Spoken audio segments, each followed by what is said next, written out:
এই সেই শমীবৃক্ষ হাজার হাজার বছরের প্রাচীন। পঞ্চপাণ্ডবরা অজ্ঞাতবাসের সময় এই গাছের ডালে তাদের স্বর্গীয় অস্ত্রগুলি লুকায়িত রেখেছিলেন এবং 1 বছর পর এসে তা সম্পূর্ণ নিরাপদ ও অক্ষত অবস্থায় ফিরে পেয়েছিলেন।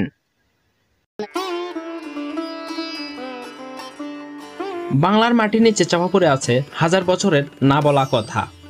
কিছু কথা উঠে আসে প্রত্নতাত্ত্বিকের খননে, আর কিছু বেঁচে থাকে মানুষের মুখে মুখে কিংবদন্তি হয়ে।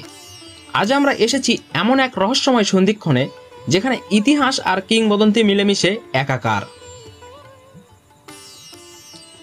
আজ আমরা এসেছি গাইবান্ধার গোবিন্দগঞ্জে, যা পরিচিত রাজা বিরাটের ঢিবি নামে। লোকবিশ্বাস অনুযায়ী এটি মহাভারতে বর্ণিত মৎস্য দেশের রাজা বিরাটের রাজপ্রাসাদের ধ্বংসাবশেষ। কিন্তু এই বিশ্বাসের ভিত্তি কতটা মজবুত? কিংবদন্তির আড়ালে আসলে সত্যটা কি? চলুন আজ এই রহস্যের সন্ধান করি। এই যে বিশাল ঢিবি দেখতে পাচ্ছেন, তাকে ঘিরে রয়েছে অজস্র লোককথা। বলা হয় এখানেই পাণ্ডবরা তাদের অজ্ঞাতবাসের সময় কাটিয়েছিলেন। প্রতি বছর বৈশাখ মাসে এখানে মেলা বসে, হাজারো পুণ্যার্থীর ভিড়ে মুখরিত হয়ে ওঠে এই প্রান্তর। কিন্তু কিংবদন্তির আড়ালে আসলে সত্যটা কি? প্রত্নতাত্ত্বিক খনন আর ঐতিহাসিক গবেষণা কি এই লোকবিশ্বাসকে সমর্থন করে, নাকি আমাদের সামনে তুলে ধরে সম্পূর্ণ ভিন্ন এক অধ্যায়? এই স্থান নিয়ে রয়েছে নানা বিতর্ক ও ভিন্ন মত। প্রত্নতত্ত্ব অধিদপ্তর সম্প্রতি এই ঢিবিতে খনন কার্য চালিয়েছে, আর এই খননের ফলে বেরিয়ে এসেছে একের পর এক আশ্চর্যজনক তথ্য। পাওয়া গেছে প্রাচীন ও মধ্যযুগের নানা নিদর্শন, খনন কার্যের মূল পোড়ামাটির ফলক, অলঙ্কৃত ইট যা সাধারণত ধর্মীয় উপাসনালয়ে ব্যবহৃত হতো, এবং প্রাচীন স্থাপত্যের ভিত্তিপ্রস্তরের দেখা মিলেছে। এর আগেও 1978 সালে এখানে খনন করে সংস্কৃতিতে খোদাই করা নমো নমো বিরাট লেখা একটি মূল্যবান শিলালিপি আবিষ্কৃত হয়েছিল। এছাড়াও পাওয়া গিয়েছিল হস্তিমস্তক ও পাথরের থাম, যা এখন বিভিন্ন জাদুঘরে সংরক্ষিত আছে। আপনারা দেখতে পাচ্ছেন বর্তমানে এখানে সংরক্ষণ কাজ চলছে। একদিকে যেমন রয়েছে মহাভারতের যোগসূত্রের জোরালো দাবি, তেমনি অন্যদিকে গবেষকরা বলেছেন এর অবস্থান ও সময়কাল নিয়ে রয়েছে গভীর সংশয়। তাদের মতে এটি হতে পারে পাল বা সেন যুগের কোনো দুর্গ বা বৌদ্ধ বিহারের ধ্বংসাবশেষ। তাহলে কোনটি সত্যি? বিরাট রাজার ঢিবির আসল পরিচয় কি? চলুন এই বিতর্ক আর রহস্যের জট খুলতেই শুরু করা যাক। এই বিতর্কের গভীরে যেতে হলে আমাদের ফিরে তাকাতে হবে অনেক গভীরে। আজ এই ভিডিওতে বিশেষ লাইভ কমেন্টারি থাকছে না, কারণ আজ যে ইতিহাস আপনাদের সামনে তুলে ধরব এটি অনেক বড় এবং গভীর একটি ইতিহাস। আপনারা অবশ্যই মনোযোগ সহকারে ভিডিওর শেষ পর্যন্ত দেখবেন। মহাভারতের কুরুক্ষেত্রের যুদ্ধ সম্বন্ধে কম বেশি আমরা সবাই জানি। এই মহাযুদ্ধ সংঘটিত হওয়ার পূর্বে পঞ্চপাণ্ডব এবং দ্রৌপদীকে 12 বছর প্রবাস জীবন কাটাতে হয়, এরপর 1 বছর অজ্ঞাতবাস। শর্ত এই যে অজ্ঞাতবাসকালীন কারো পরিচয় প্রকাশিত হলে আবারও 12 বছর প্রবাস এবং 1 বছর অজ্ঞাতবাস কাটাতে হবে। যুধিষ্ঠির বললেন 12 বছর গত হতে চলেছে, 13 বছর উপস্থিত হলো বলে। তোমরা বলো কষ্টের এই অজ্ঞাতবাস কোন রাজ্যে সর্বোত্তম হবে? অর্জুন বললেন কুরুদেশের চারিদিকে অনেক রমণীয় দেশ আছে, যেমন পাঞ্চাল, চেদি, মৎস্য, সৌরসেন, পটচ্চর, দর্শান, মল্ল, শাল্ব, যুগন্তর, কুন্তিরাষ্ট্র, সুরাষ্ট্র ও অবন্তী। এদের কোনটি আপনার ভালো মনে হয়? যুধিষ্ঠির বললেন মৎস্য দেশের বয়স্ক রাজা বিরাট ধর্মশীল এবং বদান্য, তার কর্মচারী হয়ে ছদ্মবেশে থাকব, তিনি আমাদের রক্ষা করতে পারবেন। যুধিষ্ঠির নাম ধরলেন কঙ্ক, বিরাট রাজার সভাসদ হলেন। ভীম বল্লভ নাম ধরে পাকশালার প্রধান হলেন। অর্জুন তৃতীয় লিঙ্গরূপে বৃহন্নলা নাম ধরে রাজকন্যা উত্তরার নৃত্য শিক্ষক হলেন। নকুল ছিলেন অশ্ব বিশেষজ্ঞ, তাই গ্রন্থিক নাম ধরে বিরাট রাজার অশ্বরক্ষক হলেন। সহদেব ছিলেন গো বিশেষজ্ঞ, তাই তন্তিপাল নাম ধরে গোশালার তত্ত্বাবধায়ক হলেন। দ্রৌপদী ছিলেন কেশ সংস্কারে পটু, সৈরান্ধ্রী নামে রাজমহিষী সদৃষ্ণার পরিচারিকা হলেন। গাইবান্ধা গোবিন্দগঞ্জের রাজা বিরাটহাট নিয়ে কিছু তথ্য অবলোকন করি। এখানে 1978 সালে পাওয়া যায় সংস্কৃতি অক্ষরে খোদাই করা নমো নমো বিরাট লেখা 9 ইঞ্চি দীর্ঘ মহামূল্যবান একটি শিলালিপি, যা মহাস্থান জাদুঘরে সংরক্ষিত রয়েছে। এছাড়াও কৃষ্ণ রঙের শিলাপাথর দ্বারা তৈরি হস্তিমস্তকটি রাজশাহী জাদুঘরে ও সিংহদ্বারের একটি পাথরের খাম্বা মহাস্থান জাদুঘরে রয়েছে। তাছাড়া প্রায় 5 টন ওজনের একজোড়া পাথরের কপাট যুগ যুগ ধরে পতিত অবস্থায় ছিল, যা পরবর্তীতে খণ্ড খণ্ড করে গ্রামবাসীরা নিয়ে গেছে। মহাস্থানগড় জাদুঘরে নমো নমো বিরাট এরকম শিলালিপি দেখা যায় না, সংরক্ষণও নেই বলে আঞ্চলিক প্রত্নতত্ত্বের প্রধান জানিয়েছেন। ইতিহাসবিদ জনাব খাজা এম কায়ুম জানাচ্ছেন যে শিলালিপিটি তার কাছেই ছিল। পরে বগুড়া মহাস্থানগড়ের জৈন কর্মচারী আব্দুল খালেক জাদুঘরে শিলালিপিটি জমা করে নেন। জনাব খাজা এম কায়ুমের জন্ম বিরাটনগরের পাশের গ্রামেই। তার বিবরণ অনুসারে উইকিপিডিয়ার তথ্য সঠিক, তবে মহাভারতের রাজা বিরাট এবং শিলালিপিতে উল্লেখিত রাজা বিরাট একই ব্যক্তি কিনা বলা কঠিন। বলা বাহুল্য, প্রত্নতাত্ত্বিকভাবে মহাভারতের ঘটনা প্রমাণ করা দুরূহ। এমনটি অসম্ভব নয় যে মহাভারতের রাজা বিরাটকে উদ্দেশ্য করে গুপ্ত, পাল অথবা সেন যুগে শিলালিপি উৎকীর্ণ হয়। উল্লেখ্য যে রাখাল দাস বন্দ্যোপাধ্যায় প্রণীত রিপোর্টে 1910 সালে 5টি ব্রোঞ্জ নির্মিত বিষ্ণু মূর্তি পাওয়ার কথা বলেছেন। অপরদিকে শ্রদ্ধেয় আবুল কালাম মোহাম্মদ জাকারিয়া 1968 সালে প্রস্তর নির্মিত হরগৌরী এবং গজলক্ষ্মী মূর্তি উদ্ধারের কথা বলেছেন। প্রাপ্ত প্রত্নসম্পদ অনুযায়ী রাজা বিরাটের এই স্মৃতিভূমি সর্বোচ্চ গুপ্ত যুগ পর্যন্ত আমরা বিবেচনা আনতে পারি। এর চেয়ে বেশি পুরানো হওয়ার প্রমাণ আমাদের হাতে নেই। সরকারি তফসিল অফিসের সাথে একটি পুকুর আছে। পুকুরের কাছেই একটি পুরাতন অপরিচিত বৃক্ষ, স্থানীয়রা বলেন শমী বৃক্ষ, যেটিতে পাণ্ডবরা অজ্ঞাতবাসকালে তীর ধনুক লুকিয়ে রেখেছিলেন বলে এলাকার মানুষের বিশ্বাস। বিরাটনগর থেকে প্রায় 13 কিলোমিটার দূরে কিচক গ্রাম। বিরাট রাজার শালক কিচকের নাম অনুসারেই গ্রামের নাম।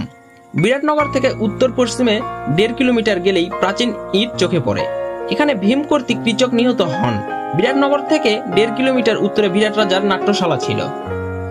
শুধু কিচক বাজার নয়, অত্র এলাকার সকল মানুষের দৃঢ় বিশ্বাস মহাভারতে বিরাট রাজার কীর্তি বর্তমানে রাজা বিরাট হাট হিসেবেই টিকে আছে। এবার আমরা গাইবান্ধা নিয়ে কিছু তথ্য তুলে ধরি। জেলা পরিষদ থেকে প্রকাশিত গাইবান্ধার পরিচিতি। গাইবান্ধার নামকরণ সম্পর্কে দুটি কিংবদন্তি প্রচলিত আছে।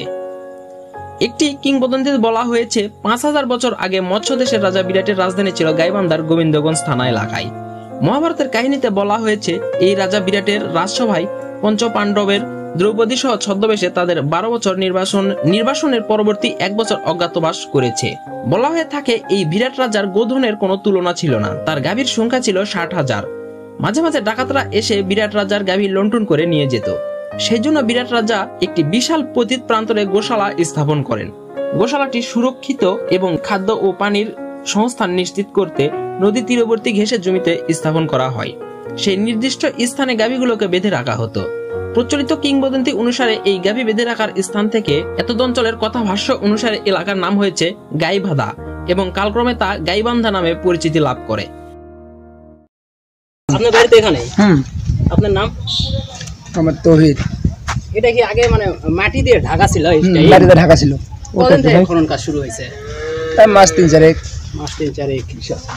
আগে কি কোন রকম স্থাপনা ছিল এখানে? মাটির উপরে বোঝা যায়? মাটির উপরে কিছু বোঝা যায় না। মাটির উপরে মানে ধান শুকাইতো, ওইরকম ঘাসের মতো ছিল। আপনাদের জানা ছিল যে এখানে রাজার বাড়ি ছিল? ছিল। সেটা রিসেন্ট সময় এসে আমরা গল্প শুনি মানুষের মুখে, ইদারিং ঘুরতেছি দেখতেছি। এটা অনেক প্রাচীন, তো অনেক প্রাচীন, তো অনেক আগে, অনেক আগে রাজা বিরাট তো মানে লোক তো অনেক নাম করা দেখতেছে ওনার নামে বাজার, মোটামুটি নাম করা লোক নাম করা। ধার্মিক রাজা ছিল বলে পিঁপড়েও পায়ের তলে ফেলায়নি মানুষে কয় শুনি আমরা, দেখিনি তো।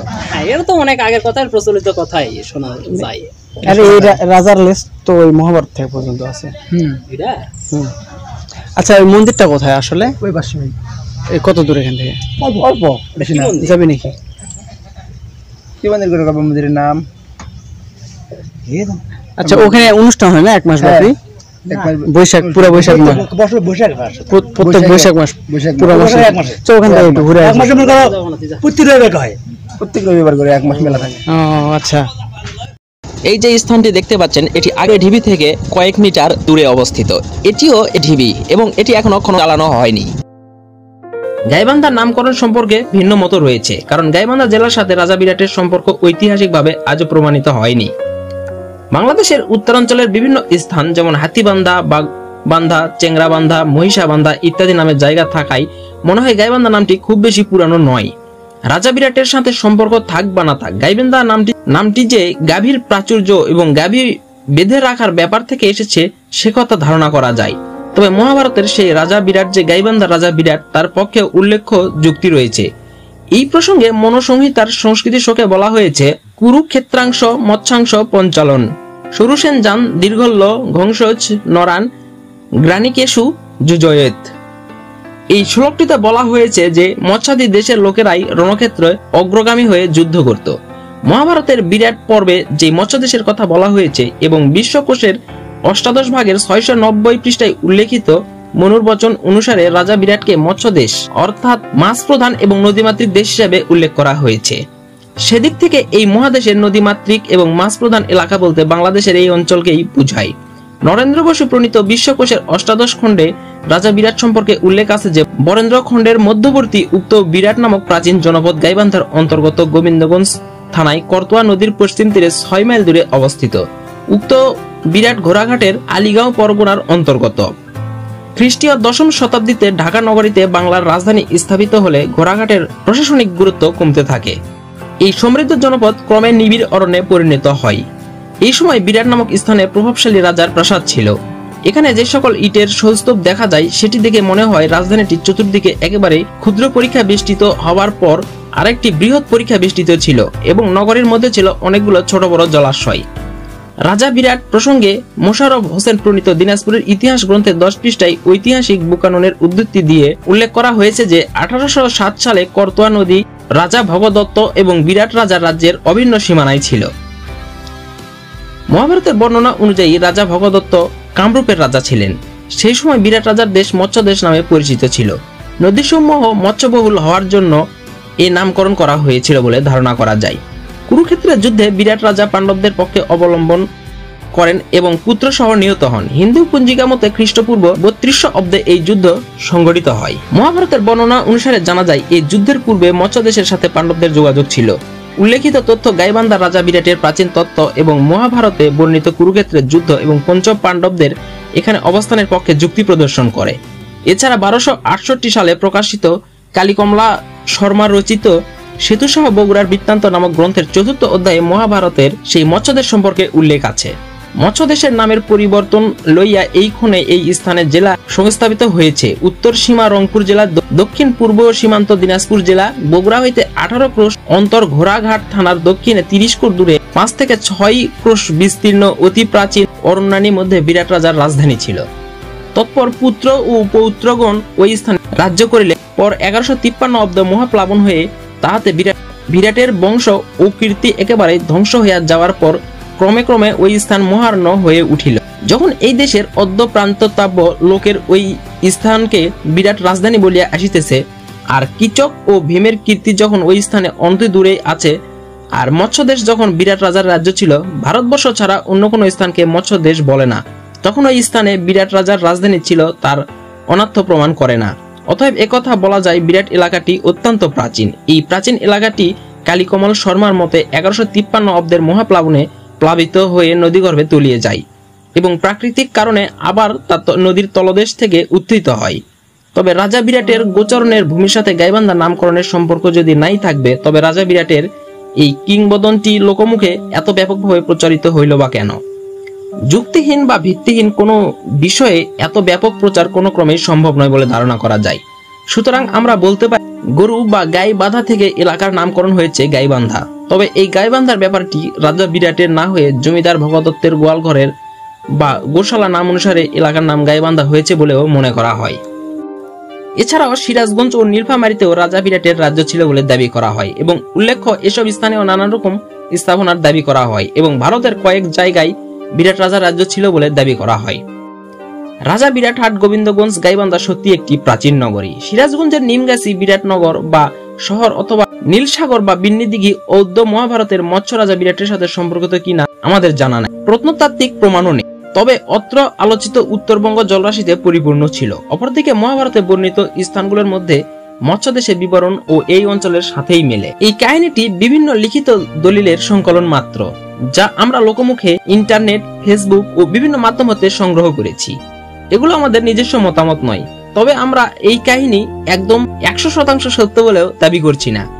এই ইতিহাসটি সত্যও দাবি করি না, মিথ্যা প্রমাণেরও কোনো যুক্তি প্রমাণ নেই। তবে প্রচন্ড প্রবল লোকবিশ্বাসের মূল্য আছে, সেই বিশ্বাসের জায়গায় দোল দেওয়ার চেষ্টা করছি মাত্র। ভুল ত্রুটি অবশ্যই ক্ষমাসুন্দর দৃষ্টিতে দেখবেন। কোনো ইনফরমেশন বা পরামর্শ থাকলে কমেন্টের মাধ্যমে জানাবেন। কিংবদন্তি হোক বা ইতিহাস, একটি বিষয় স্পষ্ট, রাজা বিরাটের এই ঢিবি আমাদের এই অঞ্চলের এক অমূল্য সম্পদ। এর প্রতিটি ইটের ভাঁজে লুকিয়ে আছে একটি হারানো সময়ের গল্প। এই ঐতিহাসিক স্থানটির সঠিক সংরক্ষণ এবং আরো গবেষণা প্রয়োজন যেন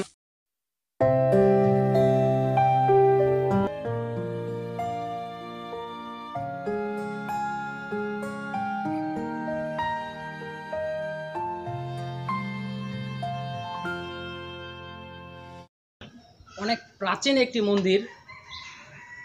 এই মন্দিরটি রাজা বিরাট কর্তৃক নির্মিত এবং তার সম্পর্ক সেই প্রাচীন মহাভারতের সময় থেকে এসেছে। তার সঙ্গে এই রাজা বিরাটের সম্পর্ক আছে, এটি হাজার বছরের আগের ইতিহাস। এই সঠিক কোনো লিপিবদ্ধ ইতিহাস আমরা পাইনি, তবে যতটুকু লোকমুখে প্রচলিত আপনাদের সামনে তুলে ধরার চেষ্টা করছি। ভিডিওটি যদি ভালো লেগে থাকে অবশ্যই ভিডিওতে একটি লাইক করবেন এবং কমেন্ট করে জানিয়ে দেবেন আপনার মতামত।